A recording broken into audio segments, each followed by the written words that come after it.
Hey, Pastor Ebersole here. This Sunday, we're talking about the parable of the Good Samaritan. In the parable of the Good Samaritan, there is the priest, there's the Levite, and then there's the Samaritan, who apparently is good.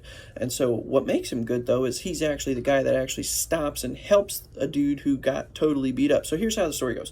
There's a man walking home from Jerusalem, going down the mountain from Jerusalem. He goes and he's heading to Jericho, and on his way, he gets beat up by some robbers. He lays half dead, and then what happens is a priest comes by. The priest, he's coming home from Jerusalem too, did his temple worship, and what he does, though, is he's going down the road, and he shifts to the other side of the road. Not necessarily for an unclean thing, because it was only going to be an unclean thing if he touched the body that was half dead, not that he just came near it. So what he did was he goes by it on the other side. And then comes the Levite. Probably same scenario. He's coming home from Jerusalem doing his temple worship. These two guys, they knew the law of Leviticus of love your neighbor as yourself. The problem is that they're coming home and they don't want to come and help this fellow guy.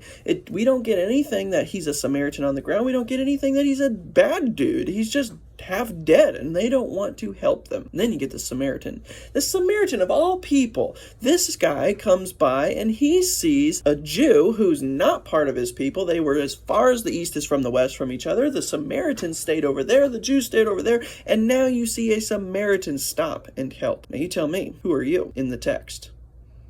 Are you the Samaritan who stops every time and helps? Oh, we poor miserable sinners. If we're being honest with each other, we're probably more like the priest who avoids it. We set ourselves up, we put on our blinders. Maybe we're like the Levites who we know the law, we know we should help. Maybe we come close to helping, but then we don't. Jesus is our Samaritan. Jesus is the Good Samaritan because he cares for us.